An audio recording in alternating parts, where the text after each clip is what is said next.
एक दिन राजा विक्रमादित्य से उनकी रानी एक शर्त में हार गई, लेकिन रानी यह मानने को तैयार नहीं थी और इसीलिए दोनों में खूब बहस हुई। घंटों बहस के बाद भी राजा ने अपनी हार स्वीकार नहीं की तो रानी रूठ गई। रानी बोली, इतना अहंकार अच्छा नहीं है। अगर मैं ना मानी तो मेरी जैसी कहाँ से लाओगे? राजा विक्रमादित्य बोले, अहंकार तो तुम कर रही हो। याद रखना, तुम जैसी सैकड़ों मुझसे शादी करने को तैयार है। तब रानी बोली, इतना ही अहंकार है तो रानी चौबोली से विवाह करके दिखाओ। और राजा उसी समय प्रणय करने के लिए वहां से निकल पड़ा। रानी चौबोली अत्यंत रूपवती और होशियार रानी थी। सैकड़ों राजा की लाइन लगी पड़ी थी। अब तक अनेक राजाओं ने रानी के आगे घुटने टेक दिए थे। अगर कोई इस प्रणय में हार जाता तो रानी उसको काल कोठरी में बंद कर देती। रानी से विवाह करने के लिए एक शर्त थी, जो रात्रि के 4 पहर में चारों बार रानी को बुलाकर दिखा दे, अर्थात मुंह से बुलवाकर दिखा दे, वही रानी से शादी कर सकता है। रानी ने अपने महल के आगे एक ढोल रखवा दिया था। जो भी रानी से शादी करने का इच्छुक है वह वहां जाता और डंके की चोट पर अपना इरादा बताता है। राजा विक्रमादित्य अपने साथ ऐसे 4 वीरों को लेकर गए जो गुप्त तरीके से राजा के साथ अदृश्य होकर भी रानी चौबोली के महल में घुस सकते थे। रानी चौबोली 16 श्रृंगार करके वहां बैठ गई। राजा विक्रमादित्य ने चारों तरफ देखा, वहां कोई नहीं था। उसने अपने गुप्तचरों को समझा दिया और रानी चौबोली से राजा ने बोला, रानी कुछ तो बोलो। रानी कुछ नहीं बोली तो राजा समझ में आ गया कि बोलना मुझे है, रानी को नहीं। तब राजा ने इशारा करते हुए अपने एक गुप्तचर को, जो पलंग के नीचे बैठा था, उससे कहा, अरे ओ पलंग, कुछ तो बोल, वरना ये रात्रि का प्रथम पहर कैसे कटेगा? तब पलंग के अंदर से आवाज आई, ठीक है, मैं बोलता हूँ, आप हुंकार दीजिएगा। मैं आपको ऐसी कहानी सुनाऊंगा जिससे आपका रात्रि का एक पहर तो कट ही जाएगा। एक गांव में 2 मित्र रहते थे, एक साहूकार का बेटा तो दूसरा राजा का बेटा। दोनों में अच्छी यारी दोस्ती थी। दोनों साथ में उठते बैठते खाते पीते रहते थे। दोनों एक दूसरे के बिना एक क्षण भी नहीं रह पाते थे। एक दिन साहूकार अपने बेटे से बोला, बेटा तुम अपनी बहू को घर क्यों नहीं लेकर आते? तब बेटा बोला, पिताजी मैं अपने दोस्त के बिना एक मिनट भी नहीं रह सकता। तब साहूकार बोला, ये कैसी विचित्र समस्या है। कोई बात नहीं, तुम अपने ससुराल अपने दोस्त को भी ले जाओ। तब साहूकार का बेटा बोला, ये आपने ठीक कहा पिताजी, लेकिन बेटा तुम्हारा मित्र राजा का बेटा है, उसकी आओ भगत में कोई कमी नहीं होनी चाहिए। साहूकार के बेटे ने राजा के बेटे से पूछा, क्या तुम मेरे ससुराल चलोगे? तो राजा का बेटा हंसते हंसते तैयार हो गया। थोड़ी ही दूर गए होंगे, साहूकार को एक बात याद आ गई। अगर मेरे ससुराल वालों ने मेरे दोस्त का स्वागत नहीं किया, बिल्कुल उसी तरीके से जैसे एक राजा के पुत्र का करना चाहिए, तो मेरी नाक कट जाएगी। अब मैं क्या करूं? ये कैसी आफत है? तब रास्ते में उसे एक देवी माँ का मंदिर दिखाई दिया। कहते हैं उसमें जो भी मन्नत मांगो पूरी हो जाती है। साहूकार के बेटे ने माँ देवी से कहा, माँ मेरे मन में जो चल रहा है वह तुम अच्छे से जानती हो, मेरी समस्या को दूर कर दो। मेरे मित्र की आओ भगत बिल्कुल वैसे ही हो जैसे एक राजा के बेटे की होनी चाहिए। अगर आप मेरी ये इच्छा पूरी कर देती हो तो मैं अपना सर काटकर आपके चरणों में चढ़ाऊंगा। और ऐसा कह के साहूकार का बेटा वहां से चला गया। आखिरकार साहूकार का बेटा और राजा का बेटा ससुराल पहुंच गए। वहां साहूकार के बेटे ने अपने ससुराल वालों को बताया, ये मेरा मित्र है जो कि एक राजा का बेटा है, अतः इसके स्वागत में कोई कमी नहीं रहनी चाहिए।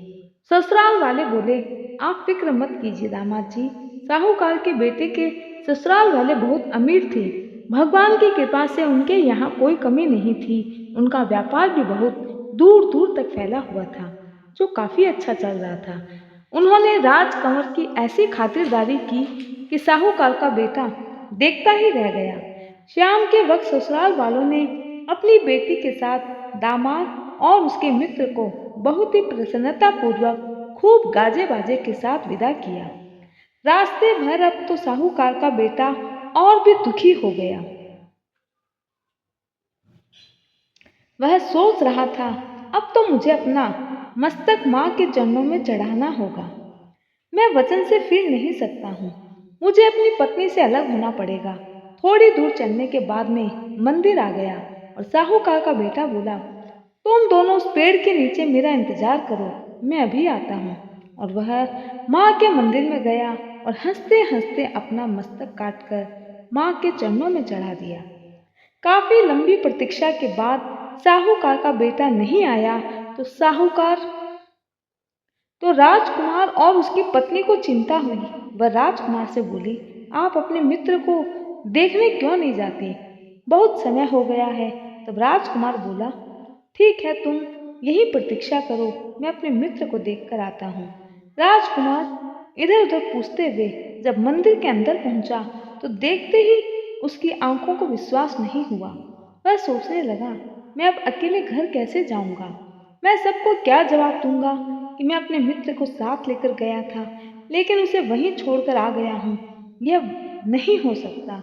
मेरे मित्र के बिना मेरा कोई वजूद नहीं। वो मेरा सच्चा मित्र था। उसने भी अपना मस्तक काटकर माँ के चरणों में चढ़ा दिया।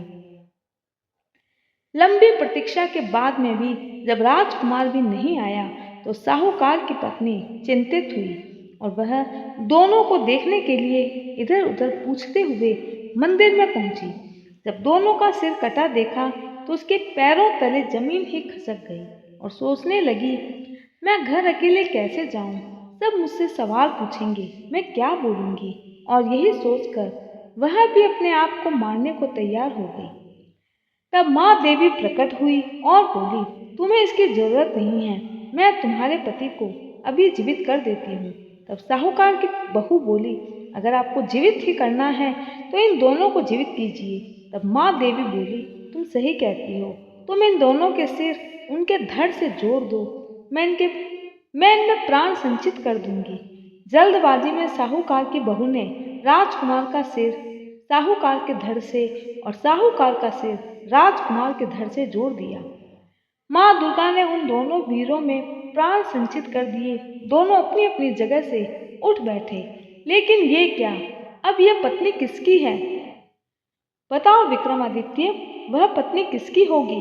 तब विक्रमादित्य बोले, ये तो एकदम स्पष्ट है, वह पत्नी धड़ वाले की होगी। तभी चौबोली बोली, बड़े न्यायप्रिय राजा बनते फिरते हो, इतना भी नहीं मालूम बिना सिर के धड़ का कोई वजूद नहीं, वह लड़की सिर वाले की पत्नी होगी। तब राजा बोला, तुम सत्य कहते हो, बजा रे ढोली ढोल। चौबोली बोली, पहला बोल। अब राजा ने दरवाजे से कहा, रात्रि का प्रथम पहर तो कट गया है, अब तो मुझे चिंता हो रही है, ये दूसरा पहर कैसे कटेगा? अरे दरवाजे, तू ही मेरा दूसरा पहर बिताने में मदद कर।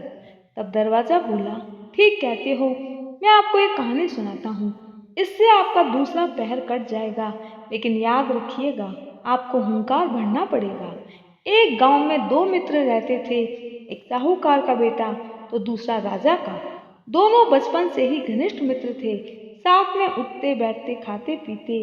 दोनों ने बचपन में यूं ही खेल खेल में बोल लगा ली।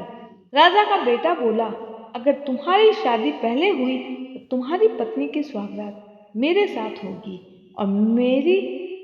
और अगर मेरी शादी पहले हुई तो मेरी पत्नी की तुम्हारे साथ। तब बड़े होते होते बात आई गई हो गई।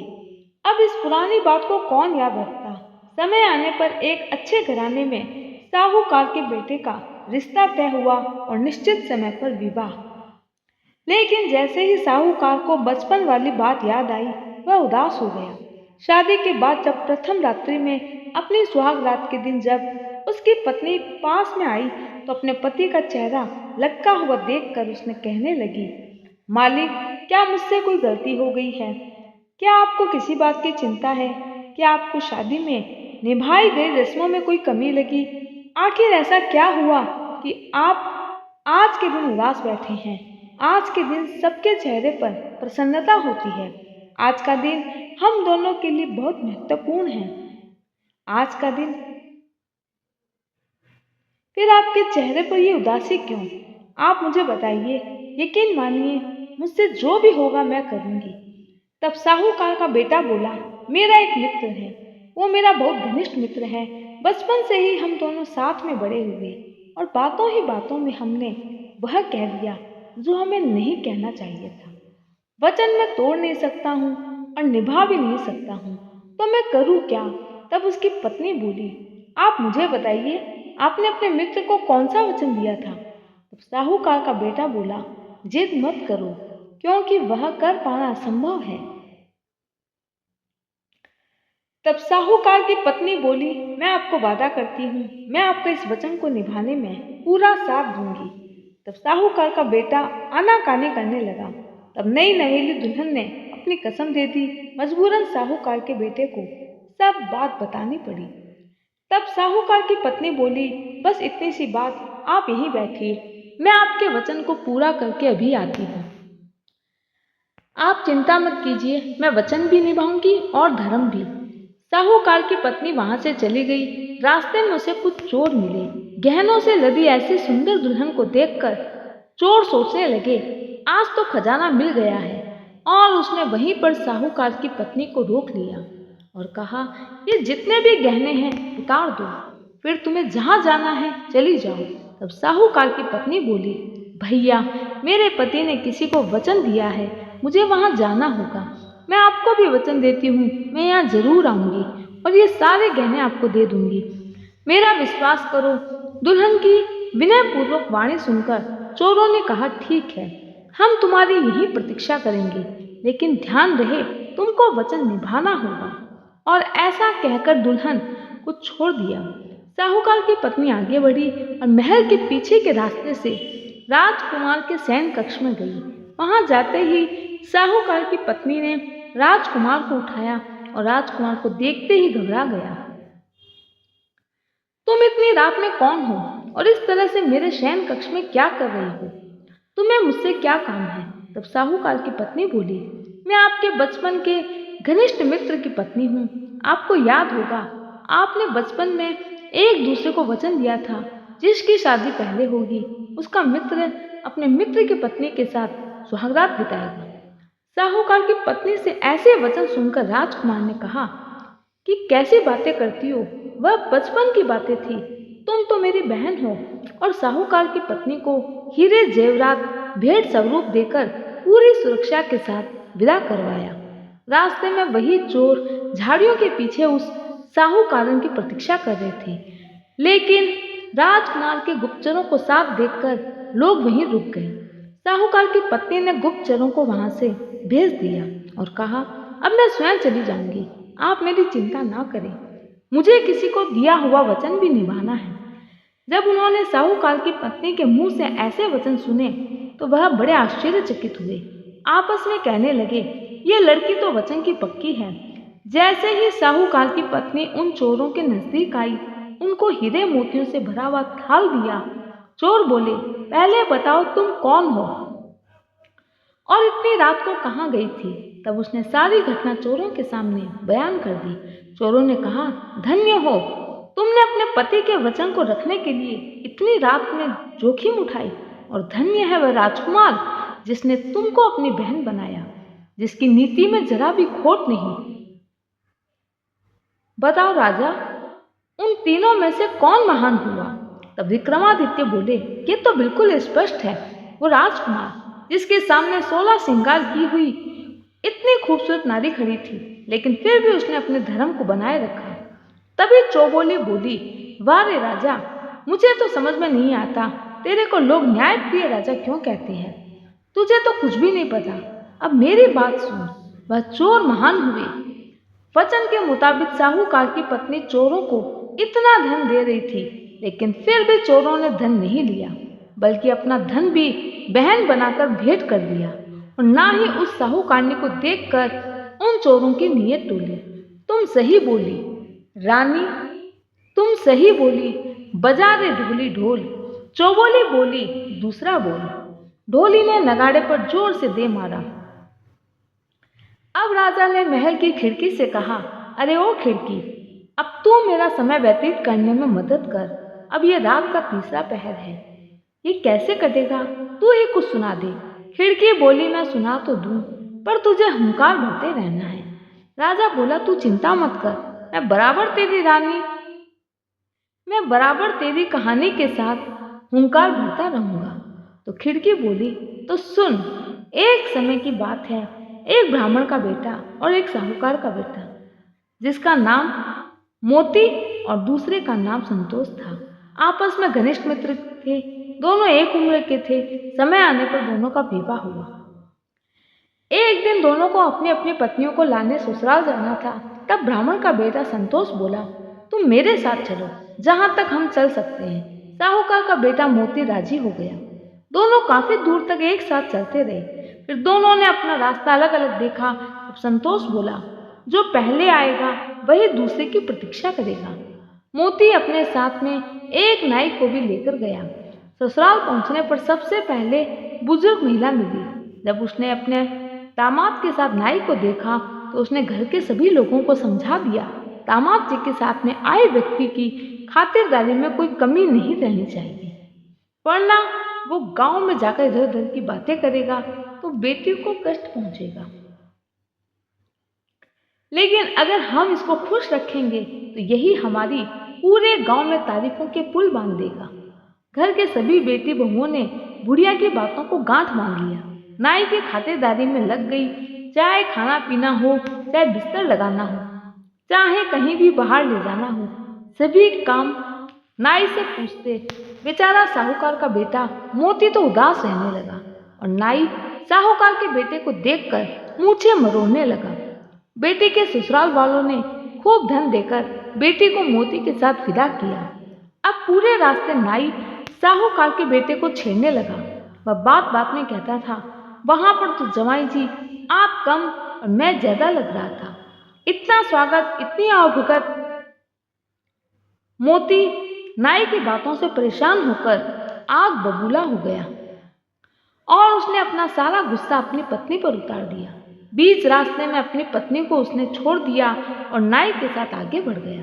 बेचारी साहूकारन क्या करती, मायके जाने के लिए तैयार हो गई, लेकिन आधे रास्ते में वो रास्ता भटक गई। उसे दूर झोंपड़ी दिखाई दी जहाँ एक मालन का घर था। वहीं पर उसे कुछ धन देकर मालन को कुछ दिन अपने को रखने के लिए मना लिया। अब साहूकार की बहू भी मालन के साथ बैठकर गजरे माला आदि बनाने का काम करने लगी। मालन का काम गजरे माला आदि बनाकर राजा के महल में पहुंचाने का था। एक दिन जब राजा के पास में एक ऐसी सुंदर सुंदर मालाएं और गजरे पहुंचे तो राजा देखकर आश्चर्य किया और मालन से पूछा, तुम तो इतना सुंदर नहीं बनाती हो, ये सुंदर कारीगरी कहाँ से आती है?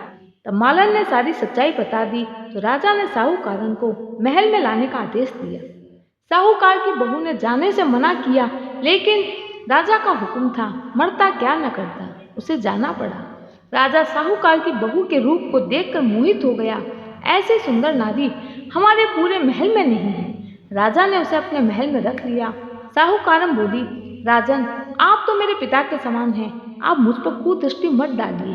राजा नहीं माना तो वह साहूकारन बोली, आप मुझे 6 महीने का समय दीजिए।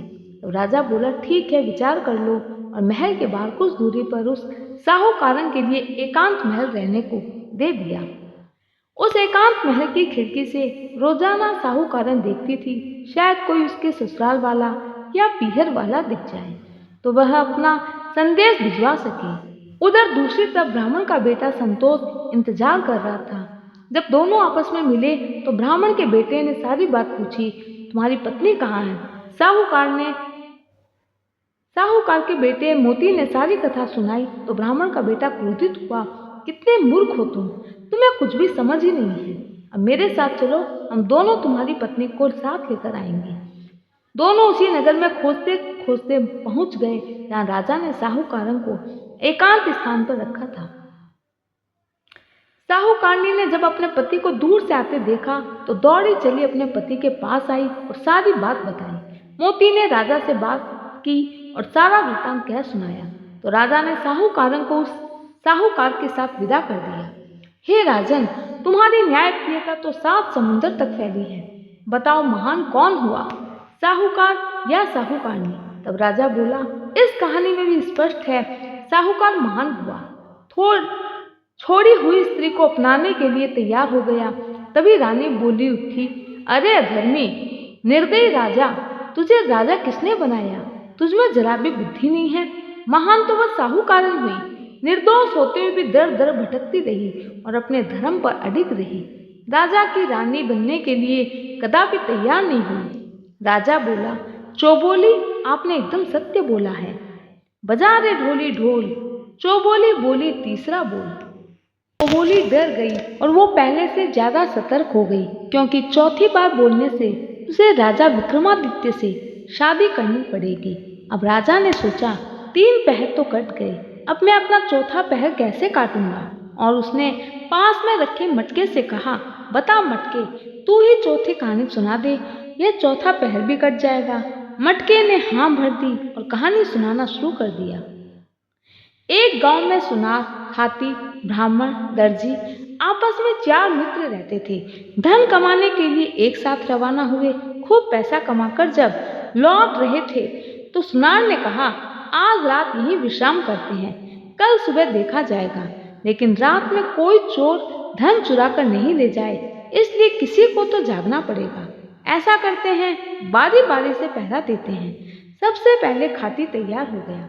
थके होने के कारण हाथी को बहुत नींद आ रही थी। उसने नींद भगाने के लिए पास में रखा लकड़ी का टुकड़ा लिया और उसके ऊपर सुंदर युवती का चित्र गढ़ना शुरू कर दिया। उसके हाथों में चूड़ियां भी गढ़कर पहना दी। रात्रि का दूसरा पहर शुरू हुआ तो दर्जी ने कहा, अब मैं जागूंगा, लेकिन यह इतनी सुंदर लकड़ी की मूर्ति। तब खाती बोला, मुझे नींद न आए, इसलिए मैंने इसको ये रूप दिया है। तब दर्जी बोला, ठीक है, अब मैं भी कोई ना कोई कार्य कर लूंगा जिससे मुझे भी नींद न आए। तीनों सो गए और दर्जी जागता रहा। उसने उस मूर्ति को सुंदर कपड़े पहना दिए। अब रात्रि का तीसरा पहर शुरू हो चुका था। अब सोनार की बारी थी। तब सुनार ने कहा, ये इतनी सुंदर मूर्ति रखी है, क्यों ना मैं इसको गहना पहना दूं? बिना गहनों के ये अधूरी लग रही है। और उसने अपना काम शुरू कर दिया और सुंदर गहने पहना दिए।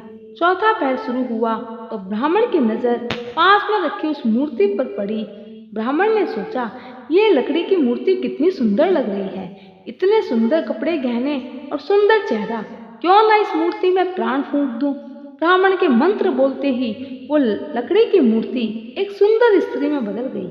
अंत में मटका बोला, राजा अपना न्याय कर, वह स्त्री किससे शादी करेगी? क्योंकि वहां सभी लड़ रहे थे। तब राजा बोला, यह भी बिल्कुल आसान है। ब्राह्मण ने मूर्ति में प्राण फूंके हैं तो ये बात स्पष्ट है, ब्राह्मण से ही शादी करेगी। रानी चौबोली सुनकर क्रोधित हो गई, जोर से चिल्लाई, बोली, लालत है तुझ पर, तू राजा कैसे बना? मेरी तो समझ से बाहर है। तुझे इतना भी नहीं मालूम, ब्राह्मण ने उसमें प्राण फूंके, इसका मतलब ब्राह्मण ने उसे जन्म दिया है। इस नाते वो उसकी बेटी हुई। जो चूड़ियां पहनाता है वही असली पति होता है, क्योंकि एक पति को ही चूड़ियां पहनाने का हक होता है। राजा बोला, ये तो मैंने सोचा ही नहीं। बजा रे ढोली ढोल, चौबोली बोली चौथा बोल। और रानी चौबोली को राजा विक्रमादित्य से शादी करनी पड़ी। दोस्तों, आज की ये कहानी कैसी लगी कमेंट करके जरूर कहें। ज़्यादा से ज़्यादा वीडियो शेयर करें। चैनल पर नए हैं तो सब्सक्राइब करना ना भूलें। जय श्री कृष्ण।